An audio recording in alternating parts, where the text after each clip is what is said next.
to go ahead and get rocking and rolling, get started.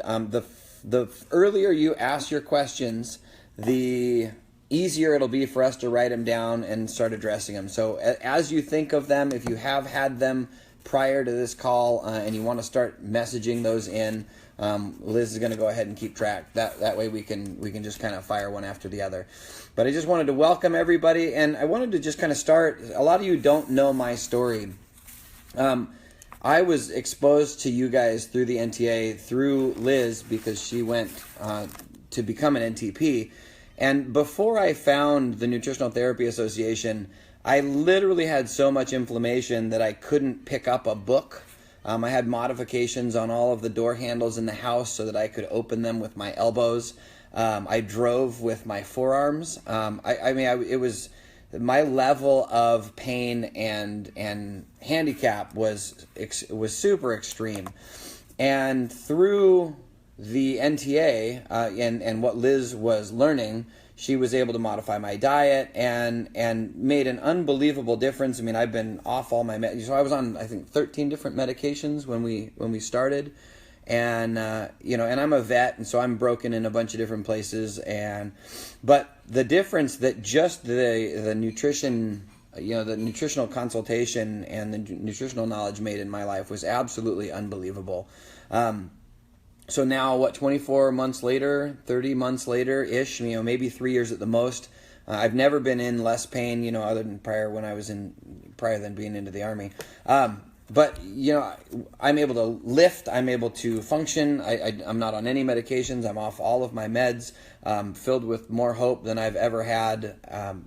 Depression is not an issue. I had the laundry list of issues before. But not only that, but we've really been able to structure our whole life around teaching and duplicating what you guys taught me and how you changed our life. And so we're not only able to apply it to our personal health, but we've been able to teach it to a huge number of people. And then the organization, the farm, has become so well known that we're able to set aside 50% of everything that we produce for people to work trade. So we're able to serve more people than ever, in that capacity. And then, as we expand, some of you guys haven't heard yet, but we've got enough people now, enough NTPs primarily up toward the Seattle area that we're going to be servicing the entire I-5 corridor from a meat CSA perspective and even a produce perspective. So we're going to do a minimum of quarterly deliveries. It'll probably end up being substantially more than that, but that's what we're committing to right now. And then with the new farm down in Roseburg, we're able to service basically the entire I-5 corridor from Canada to Mexico, or Canada to California anyway, not through California yet.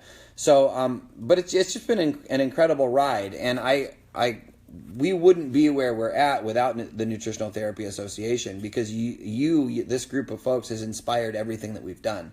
And so wanted to cover today, just Liz is going to talk a little bit about her story and our exposure, but where we've come, in the last 3 years is absolutely unbelievable. And I want to thank, not only the organization, but each of you personally, for the impact that you've had in our lives, and our business, and that's spreading to the community. The number of people that we're able to help right now because of you guys is absolutely incredible. So, do you want to kind of tell your story as far as, how you found the NTA and then what that's meant to you?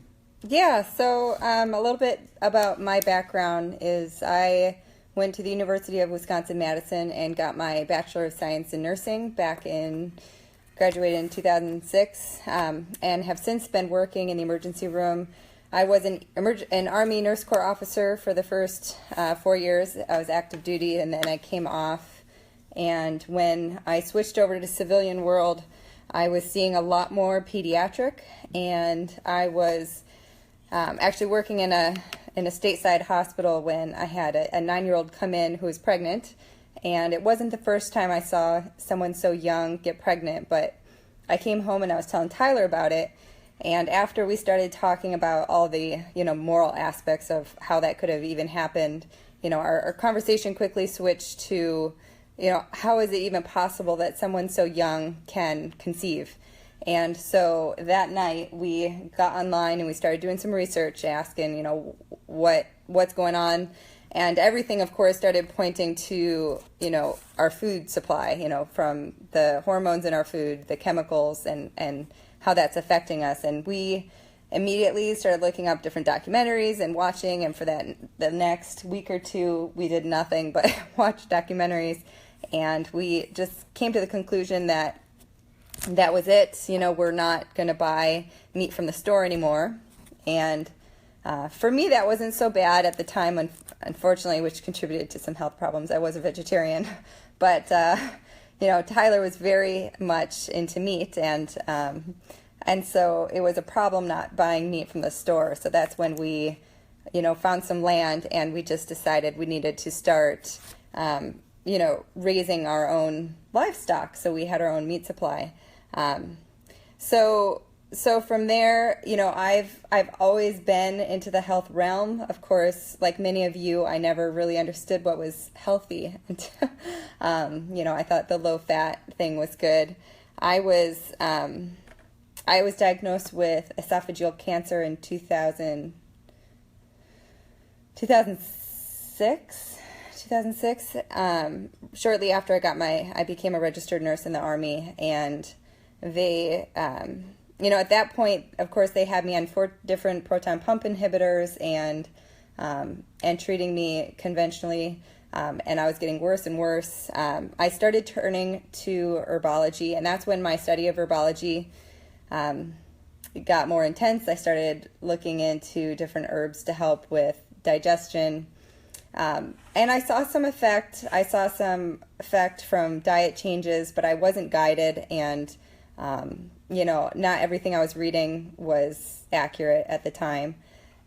So I continued. After a period of time working in the civilian hospitals, I came and met Tina Johnson, which some of you know, and we were working together, and she was telling me she was a student in the NTA program and what she was learning, and I was just in awe every time she told me something.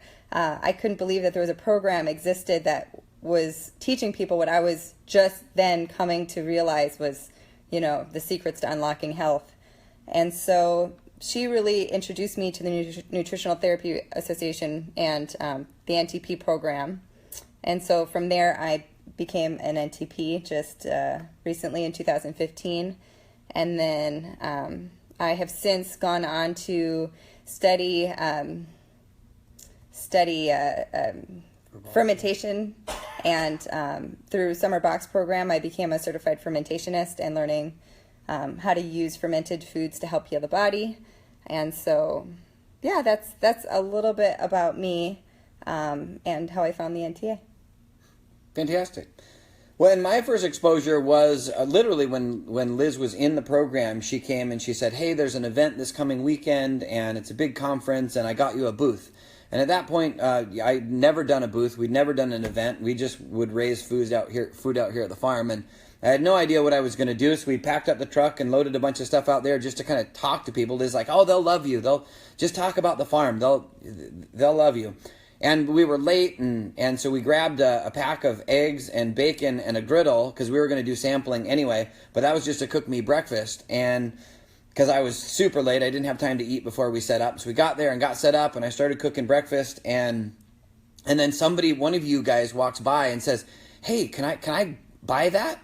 And I said, "Well, yeah, I guess. We were just going to eat it, but sure." And so they threw $5 in a jar that we had out for donations for the pantry, and so we started another batch of bacon and eggs, and sure enough, it wasn't 3 minutes went by, and somebody stopped by and said, "Hey, is that for sale?"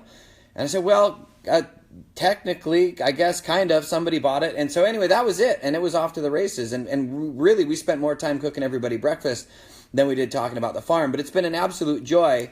And and I'd been involved in so many programs in the past, from a health coaching perspective and even a nutrition perspective that never even scratched the surface of what you guys cover. And I really want, those of you who have been involved for a while understand the importance and the effect. But I had no idea, from a food sensitivity perspective, the things that I was eating even when I was reacting incredibly intensely, I was eating almost 100% non-processed foods. It was all fresh fruits and vegetables. But I had no idea the different testing that I needed to do. And I had heavy metal toxicity, and I had a ton of food sensitivity. I'd put a half a banana in every smoothie, and I've been sensitive to bananas. And so all of my reactions were super easily fixed with the right tools and information. And so that was my first exposure, was this event and a bunch of people super excited about getting healthy and about real food. And I realized that I was maybe less crazy than I thought I was and less different than I thought I was, because there was this whole community that revolved around eating right and taking care of your body and doing the right things. And it's shifted, like I said, it's shifted everything that we do. I mean, we never would have considered having a nitrate, nitrite, and nightshade-free sausage. I mean, everything we do now is nitrate and nitrite-free. But not only that, we, like probably 60%. Oh, and those of you guys who don't know yet, we now have nightshade-free sausages and summer sausages. It's absolutely incredible. It's our best recipe yet. It's mind-blowing. So for those of you who are sensitive to nightshades, it's absolutely, anyway, it's my favorite sausage out there. So there's a ton more coming, but it really wouldn't be possible without the collaboration of incredible minds. And then we get to now consult and help other people not only start their own farms and sustainable operations and feed their family, but really working on spreading this knowledge across the world, because it's really simple to feed each other good food as long as we stay away from this big commercialized system. So anyway, super, super, super excited for the direction that we're headed. Obviously, the expanded service area and the pantry. But you were going to cover a little bit of some of the most commonly asked questions, and I know we've got some questions popping up. But you want to just kind of cover that a little bit? Yeah, so one of the questions we get asked a lot are, what are the most important factors when considering where to source your food? So it's a pretty loaded question, of course. And the easy answer is to know your farmer. It gets a little bit more complicated sometimes, because I think it's really important that you not only know your farmer and where you get such things as your meat, but also to know your butcher. Unfortunately, we found out early on, when we're selling meat, we have to, with USDA, it has to be a USDA approved facility. And, initially, we made our own recipes, of course, but they did not tell us that they were using MSG, and they said that it wasn't one of the things they needed to list on their ingredients. It's just standard practice in the butcher shop. So we've learned a lot through this experience in farming. And one of the things we learned was we actually go in and we inspect our butcher facilities and make sure they're up to par, and not spraying things on the counters right before they cut the meat to minimize the risk to everyone that eats our meat. And even more than that, so what she's saying is this butcher in particular that we were using, and this was fortunately very, very, very early. It was our first year, so long before we met the NTA. But the MSG was the standard ingredient in all commercial brines that they were using to cure all the bacons and the hams and all of the cured meats. And it wasn't listed as an ingredient because it was a brine, and they said that it wasn't mandatory that it was listed. But that's the challenge with the regulatory industry is.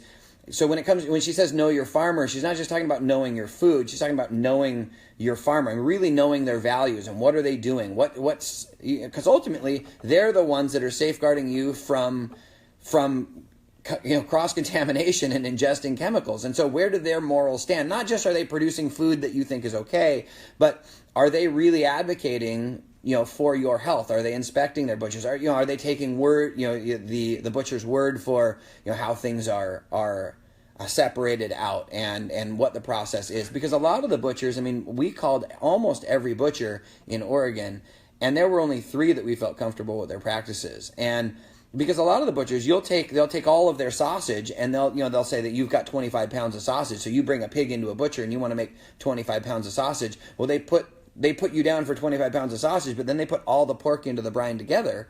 And so you get 25 pounds out, but it isn't necessarily the 25 pounds that you put in and all of the meats together. So for people like us that raise our animals very, very, very consciously and are super careful not only of how they're treated, but how they're slaughtered, all of the food that they ingest, that there are no chemical dewormers ever, that's super alarming.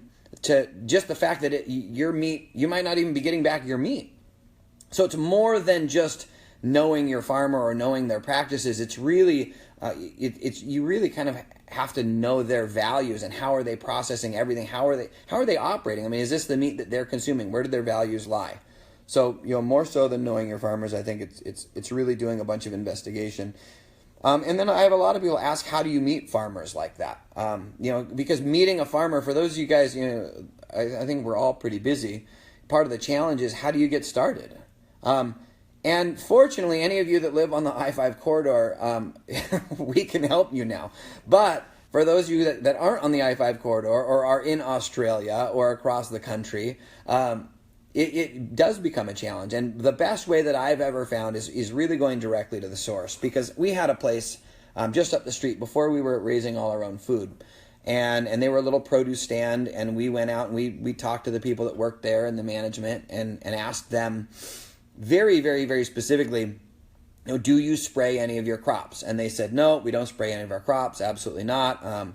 And we talked a little bit about their process and how they raised everything, and we felt very comfortable with it. And so we were purchasing produce from them. Come to find out, a year later, that the only thing they actually raise on their farm is strawberries. Everything else is imported. So the strawberries weren't sprayed, and that was transparently the truth. When they answered that question, it was absolutely honest. But the other 95% of the things that they're selling at that stand were imported from other farms that absolutely did spray. And so it really, the only way to get the right information is by talking to somebody up at the top. Because the guy that works there is operating on the instruction that he was given by his manager, who, unless you're talking to the guy that's really literally raising it, you just don't know anymore. And so I want to encourage you to go to the source, go to the farmer's market, and usually there'll be somebody that works for the farm at the farmer's market. But if that farm seems to align with your values, get in touch with the owner, find out who's actually taking care of the crops. Is it the owner? Because it may not be, but see if you can get in touch with that guy. See if you can touch base. I would obviously try to get in touch with the owner, but also the guy that, who's planting the crops, who's tending the crops, who's picking the crops, and touch base with them. And that's the importance of using, really sticking with smaller operations, is that you can get in touch with those people. It's not such a giant conglomeration that you can't even reach the guy that touches the vegetables anymore. And truth be told, it's not always easy to know what questions to ask your farmers. And in a little bit, we're going to go over different books that we'd recommend that you guys read just to get a little familiar with such practices and how to ask questions. A lot of you are familiar already, obviously, with egg washing, but the governing agencies, they come in here, they're very intimidating, and they talk to us, like if we're going to ship our eggs off site, we have to wash our eggs in a bleach solution. Well, if you know anything about eggs, they have a porous membrane, and if you're reacting to eggs, maybe it's not the egg, maybe it's the bleach that permeated into the egg, and no, they don't have to list that as an ingredient. Anyway, so there's a lot of things like that, and it's mandatory. If you sell your eggs off-site, unless they're sold from the farm, it's mandatory that you wash them in bleach. They told us that we had to do the same thing, which is why we don't bring eggs to the farmers markets at all, because we won't wash them in bleach and give people poison. But so that means that if you buy them from the farmers market and not from the farm, by law they've been washed. Now, are there people that go around it? Yes. But just in general, unless you're buying on site, they have to be washed in bleach, which is, again, super important to know. Same with, a lot of you like bacon as much as me. And when you're sourcing out your pork, there's a lot of things to consider. A lot of people are, only looking for pastured pork. Well, that's great. I'm glad that they're pastured. And unfortunately, a lot of pastured pigs are they've got nose rings on them. Well, if you know anything about a pig, their noses are super sensitive. So if they have a nose ring, believe it or not, they're in chronic pain, and they've got this instinct, this drive to root the soil. If you ever get a chance to come by our farm, we'll show you our pigs. They love to root. And if you put, the ring is to discourage them. So every time they go to root, they're in pain. Well, their instinct never goes away. they continue to try to root, and they certainly won't root as deep because the pain gets so severe. But we're all interested in humane harvesting of our meat because we know how it affects the meat itself and how that affects us. Well, if you think, pork, a pig that's been raised with a lot of pain and then go off to slaughter, that affects the meat, if you believe as I do. So lots of important questions to ask your farmer. I mean, not only that, but pastured pigs. I mean, I know 2 farmers specifically that have their pigs on pasture, and each of these 2 feed them commercial feed. So they are on pasture and they are pastured pigs. However, they're supplemented with commercial feed. So you're getting, at least they've got higher levels of vitamin A and D because they're in the sun, but the challenge is they're still consuming commercial feed. So, knowing what questions to ask and making sure that the only thing they're eating, it was something that you feel comfortable with. And if you're okay with commercial feeds, as long as they're certified organic, then fantastic. If you want them to have a more, regular diet. I don't know anybody other than us that doesn't supplement with feed. But if you don't have access to that, pastured is still better. At least they're getting a little bit of dirt. Those pigs, unfortunately raised off of dirt, are having to get injections because they're not getting the minerals they need. You can't keep a pig alive on concrete without injecting them. And as we all know, the injections, anything that is not readily absorbed by the body, any heavy metals get stored in that fat, and that fat is why we like bacon so much. So it's just something to keep in mind. So moving on, we could go on that topic forever. And if you guys have any questions specifically, now is a great time to type them in because we've definitely allocated time to answer your questions. So we've got a bunch of stuff that we can cover, but feel free to shoot that stuff out there so we can, focus on the areas that you guys have particular questions. Yeah, so one of the questions I get asked a lot is, how do you grow? I want to grow my own food, but I have limited time, space, knowledge, etc. Where do I begin? This could be answered a million different ways. It's kind of a bio-individual answer. But for me, what I started with was getting to know the native plants around me. There are a lot of edibles. If you live in Oregon here, you can get salad off of the wild greens around you very easily. It's just a matter of understanding what's already there and how to use it. But other than that, in your kitchen, say you don't have any land or you're in an apartment, kitchen herbs, getting to know your herbs. So don't go crazy, just start with a couple, get to know them, get to know all the uses of them. Having fresh herbs over your meals adds great health benefit and will really get you started and passionate about your food, more so than you already are.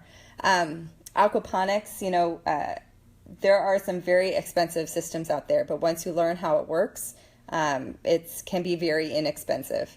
And you can use pretty compact systems in your kitchen, to grow quite a bit of food. So that's another great idea getting started. Composting, everyone has waste food that builds up in their kitchen. Getting that with a little worm farm. You can have a little square worm farm right there in your kitchen where the compost goes into, and you start getting worm castings. And then with the worm castings, you can start little plants in your house, and anything from herbs and to putting it outside for your larger vegetables. Do you have anything to add on that? The things that work really well for me, and what I really recommend that most people do, is focus on things that excite you and inspire you. For me, I love aquaponics and I love fish, so having a fish tank on the counter is something that's really incredible for my quality of life. So if you're doing something that you enjoy, you're going to be more, it's going to be less stressful. You're going to get more benefit than just the food, and you're going to be more likely to follow through with it. So I would just recommend using what you have.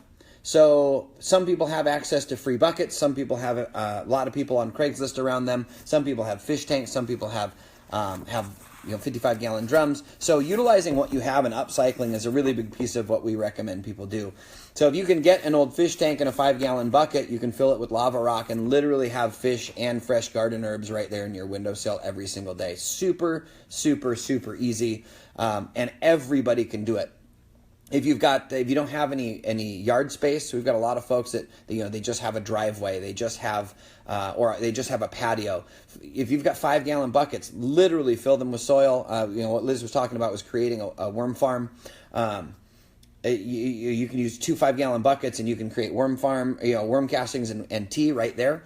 And you can use that directly in your garden. But you can fill your entire driveway with 55-gallon drums and or buckets for zero cost and raise all your own food with almost no effort. And the good news about a 55-gallon drum or a bucket, if you put copper tape around the bottom of it, the slugs can't cross it and enter it. And so you've got a garden that's completely separate from the slug system. You have no risk of slugs forever. You don't have to use slug bait, and it's all natural. There's no chemicals in it whatsoever. So utilizing what you have is really important. And for some people, like I said, that if you have access to pallets, make pallet gardens. And you can DIY this stuff on YouTube.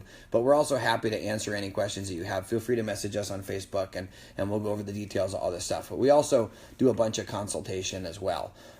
So if you have specific questions about any of this stuff, you can come out here for a week. We'll put you up, teach you, train you, put you to work. But more than anything else, take a look at whatever you have. If there's waste in your area, intercept that waste stream, keep that stuff out of the dump, and then use it to grow good food.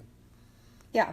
So in terms of, great books to read, there's Backyard Homestead, How to Feed a Family of 4 on a Quarter Acre, which is amazing. It can also be a little overwhelming. It just depends on how you function best. That worked really well for Tyler and was a great resource for me, but when I got started, it really helped me to read about other farmers, how they met their challenges, and starting the farm, even when we were pretty small, was pretty stressful, and understanding all the ins and outs, not only the regulations, but basic animal husbandry, and so anyway, it helped me with books like there's one, I don't know if you can see it on here. It's called Coop by Michael Perry. It just gives more of a story behind the farmer, and that it helped me. There's ideas within it, but another great one that Tyler loves is the Earth User's Guide to Permaculture by Rosemary. Who's the author? Rosemary Morrow. Rosemary Morrow. That one's a great one. We find that when you understand how to tend to the soil, the rest of it comes pretty easy. Everything comes back to the soil and soil health. So that one is kind of, it goes more into permaculture's philosophy of everything being reused and circular. Anything you want to add to that? Yeah, well, I wanted to actually touch base on a couple of different questions that folks are just kind of chiming in on. First, I had a couple people ask if they can bring a tent and an RV. Yes, the short answer to that is yes, on both accounts. We do have limited space, and we do need to make sure that we do scheduling carefully. So anybody can email us at volunteer@heart2heartfarms.com. And if you want to come out to the farm, that's how you get on the schedule, and let us know if you want to be here for a day, a week, a month, or a year. We've got a gentleman out here now. He's doing a 2-year internship from Georgia, another one on a 1-year internship from Egypt. So we do a lot of interns as well. So anyway, just know that that's a possibility. So that's how you pursue that. We had another gentleman that said that he raises his pigs on concrete, and I'd actually love to talk more about how you do that. My impression was that pigs need iron shots, and they need the soil, the iron from the soil, and we actually have lost piglets if they don't have access to the dirt. So he says that he doesn't have to give them any injections on concrete, but I'd be curious to see if they have access to soil anywhere in that pad. And I imagine, we happen to have a lot of heritage breed pigs, and there's a huge variety of pigs out there, and so it might depend on breed. I would just love to connect with you in more detail about that for sure. But that's been our experience, is raising them on the dirt certainly minimizes the amount of extra stuff that you got to give them for sure. They're asking about the organic farm, the spraying.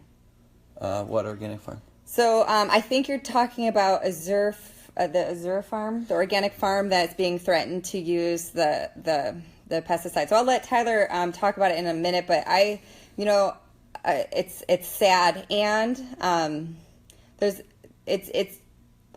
not in support, of course, at all of spraying, but it's also important to understand that as farmers, we have an obligation to manage our land. And I, in the little I've read, I don't know which side of the story is true. I just haven't spent as much time on it, but there are a lot of invasive species of plants out there.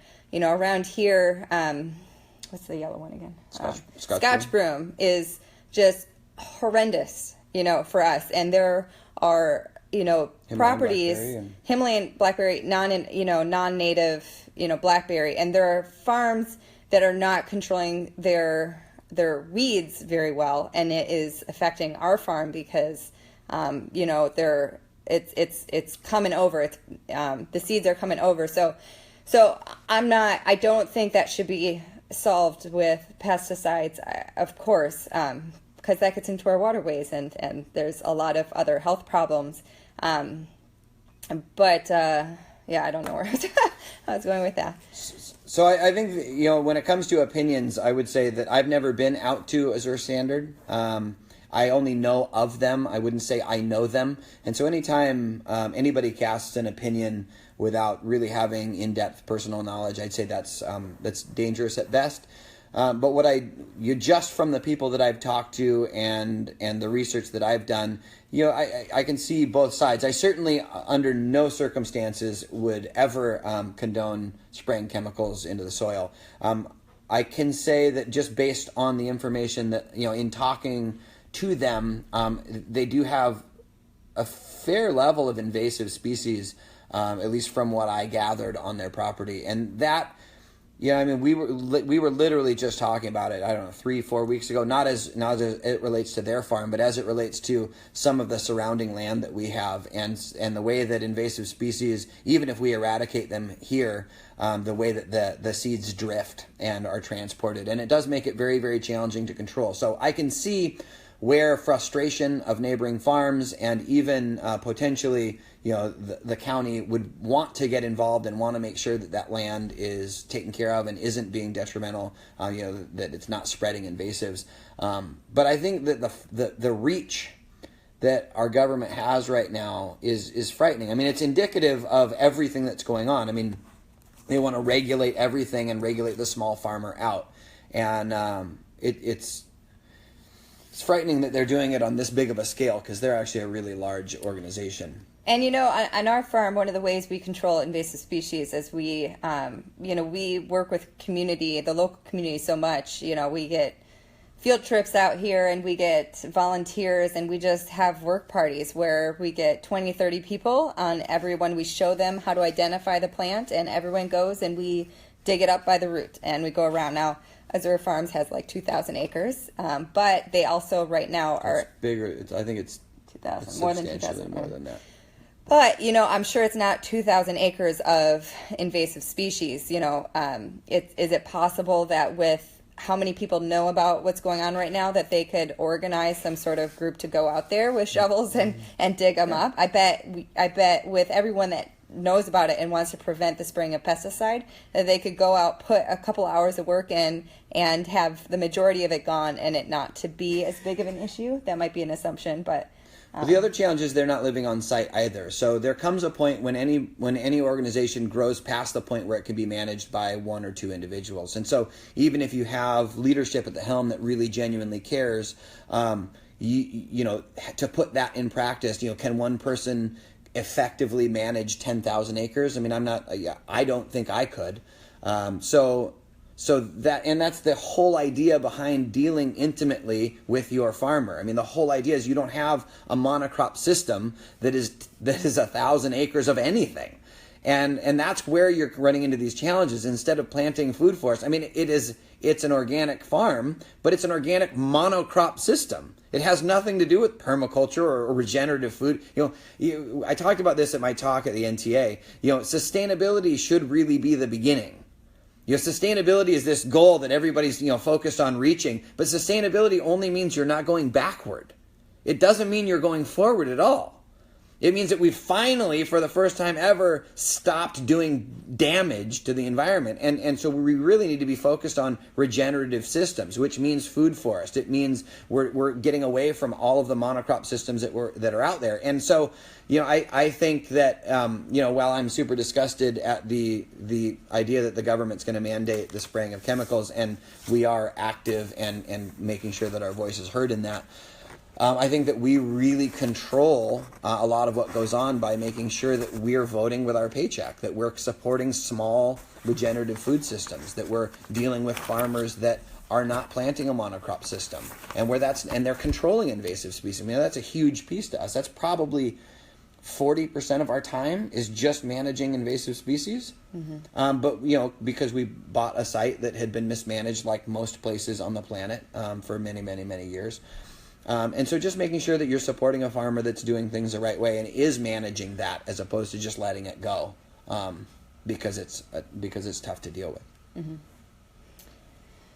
I hope that answered your question. I don't know if it's hard without being able to interact. But if you guys have any other questions on that, like I said, feel free to shoot them out here. Go ahead. Well. Do you guys have any questions you want to pop up? Do you want to talk about, let's see. Do you want to go into here? I'd continue right here. I think there's some other questions that I would probably address when it comes to food and sourcing. Okay. Well, we've had a lot of people seem to be liking some other questions to ask your farmer. So let's see. Oh, we could. If you guys aren't building soil or really focused on building soil, people ask me all the time what we farm, and we farm soil. So really, in a nutshell, if you work with growing your soil, so you're supposed to have 8 different layers of canopy, right, from the forest floor up to the top deciduous canopy. You're supposed to have a very thick mycelial layer of living organic matter, and then you've got your ground cover, and then you've got your low shrubs, and then your medium shrubs, your tall shrubs, your low deciduous, and then all the way up to your tall coniferous. The challenge is that our land has been stripped and replanted and stripped and replanted and stripped and replanted so many times that we've got this baked earth that is devoid of nutrients. It takes 16 heads of cabbage today, 16, to have the nutrient content of 1 head of cabbage in 1952. 16 to 1. Now, is there any way one person can increase their food consumption by 16 times, so that they get their mineral balance? Absolutely not. And so we've got this supersize me generation that's hungry all the time because their body's starving nutritionally. You take a look at what's in commercial fertilizers. We've got 3 major ingredients, right? We've got nitrogen, potassium, and phosphorus. So we've got 3 minerals out of hundreds that your body needs that they're putting back into the soil. And so what we've found is that by building soil, that takes care of almost everything else. So you've got to reestablish that organic matter. And so we bring in probably 30 yards 3 times a week. So we've got over 100 yards a week of organic matter that we're adding to the soil. And this is a tiny 10-acre farm, 100 yards a week, because you've got to rebuild that soil. We've got 31 different vermiculture systems around the farm because worm castings. We've got mycorrhizal that we're applying and reestablishing. So you've got to reestablish that forest floor. In addition to that, planting comfrey, making sure that pulls the minerals up from deep. Lots of different ways to repair the soil. But by creating living soil and restoring the forest floor and creating habitat for the animals, you don't have a pest control problem because you've got ecosystems that monitor that. Your cows and your animals, that are on the land, they're healthy because your soil is healthy. The produce that you produce, because your soil is high in nutrients and it's alive, is exponentially better from a nutritional perspective. And that's really when it comes to, the start of regenerative farming, just making sure that, the produce doesn't just look good and taste good, but what is going on behind it? How is the soil before and after that produce is raised is a big piece that I would be looking at when sourcing, trying to source my food, at least locally. At do I have a couple minutes here? Yeah, you've got time. At the at the Nutritional Therapy Association conference recently, Dr. Natasha Campbell was up there, and she was talking about mycorrhizal, and I loved her talk because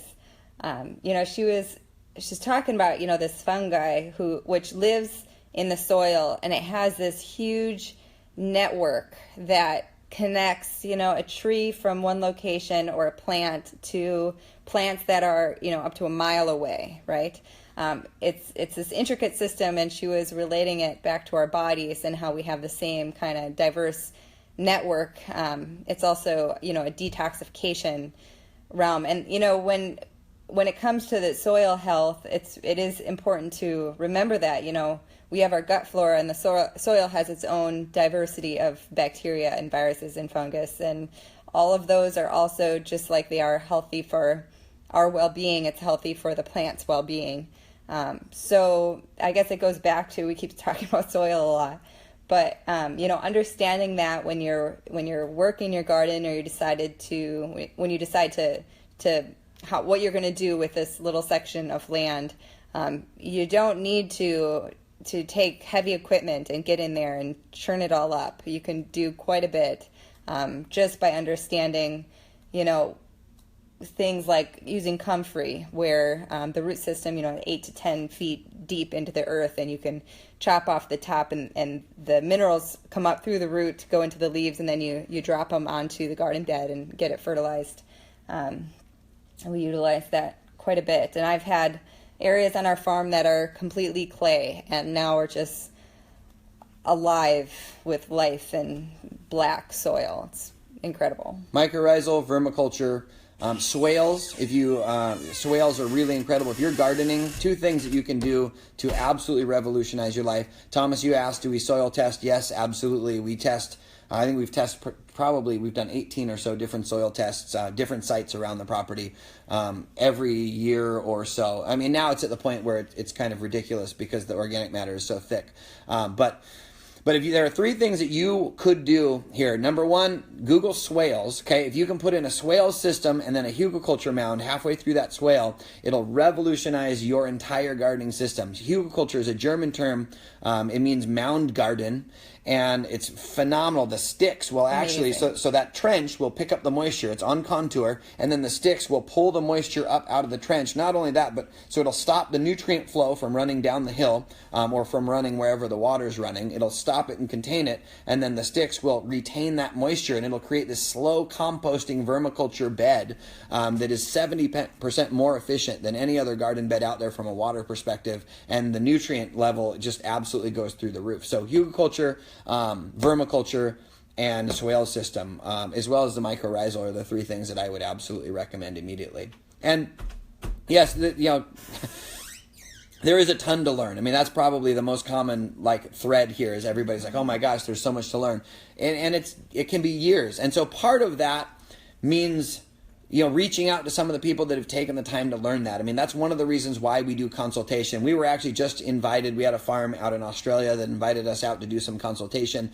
And that's one of the exciting announcements that we have, is for those of you who are interested in potentially hosting us, we are setting aside about 15% of our time to do some traveling and working with other farms to get their systems up and running and help teach them how to develop not only regenerative food systems, but really community farm systems. So that, because we've got the food pantry right now, and we're feeding almost 100,000 pounds of produce a week just from the pantry, and that literally is stuff that was going into the landfill. And 80% of that is just beautiful. The other 20% goes to the animals. And so helping other people set up systems like that where they can feed large numbers of people in need and make sure that the nutritional quality. I just realized we didn't really explain that connection. There's a lot of people that might understand how we came to be, but we didn't really talk about the connection of how we... How about it?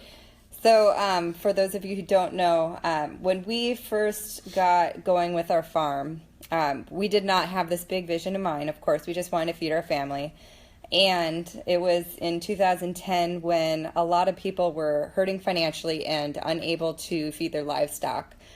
So we started putting out feelers in the community, and people literally would come to our farm and drop off their donkeys, their llamas, their sheep, their goats, In that first year, we had over 30 goats on our farm, and it felt like they all gave birth at the same time. But long story short, and I could go on forever about that first year, first couple years, we came to realize quickly, how expensive feed was, because, we had all of a sudden we had all these animals, we were putting in fencing, and food, forage, natural forage was all of a sudden running low at the end of that first year. And we had to we're like, okay, well, what do people do to feed their animals? They go to the store and they buy commercial pellets and feed. And so we did, because that's what you're supposed to do, right? When you have animals and they need more food. So we started doing that, but we were like, boy, like all the money that we're getting is going into feed for the animals. And meanwhile, the rest of that money, whatever's left, is going into veterinary expenses, because all of a sudden these animals are having health issues. Not all of a sudden, but they're starting to have all these health issues when we switch to the pellets. So, a lot like with people, and we had the feed tested, and we found that it was riddled with. Yeah, well, I was going to get there. Yeah, we're short on time. Okay, so I should make this quicker. But anyway, we saw the health problems in the animals, and at that time, I was starting to relate that to people. When we're on processed foods, our health suffers. Well, the same thing was happening with the animals. Anyway, long story short, Tyler and I decided to go around to grocery store distributors and ask them, what was going on with their waste produce. Grocery store distributors, before they send it to the grocery store, if the produce is ripe, they can't sell it, because grocery stores don't want fruit flies. They don't want ripe fruit, because it's going to go bad soon if people don't buy it all. So they were literally sending, a single grocery store distributor sends truckloads a day, some of them, to the dump. And it doesn't, and, you might be picturing a box full of just regular produce. No, it's like there's even produce that are all wrapped in plastic. And instead of composting it, they're just taking that huge tote and they're just dumping it. It's totally disgusting. Anyway, off my soapbox. We got them to start giving us their leftover produce. Tyler and I would go every week at 6 a.m. every Friday. We were always there. They saw how reliable we were, and they started giving us more and more, until one day we had so much, we offloaded a pallet of bananas, and they were all perfectly ripe. Tyler sent out an email to on our Facebook site, which was a small community at the time. A few hundred people were following us, and that night we had hundreds. 312. Hundreds of emails. We cried. Actually, it was so unbelievable, of people that can't remember the last time they were able to buy fresh produce. Our community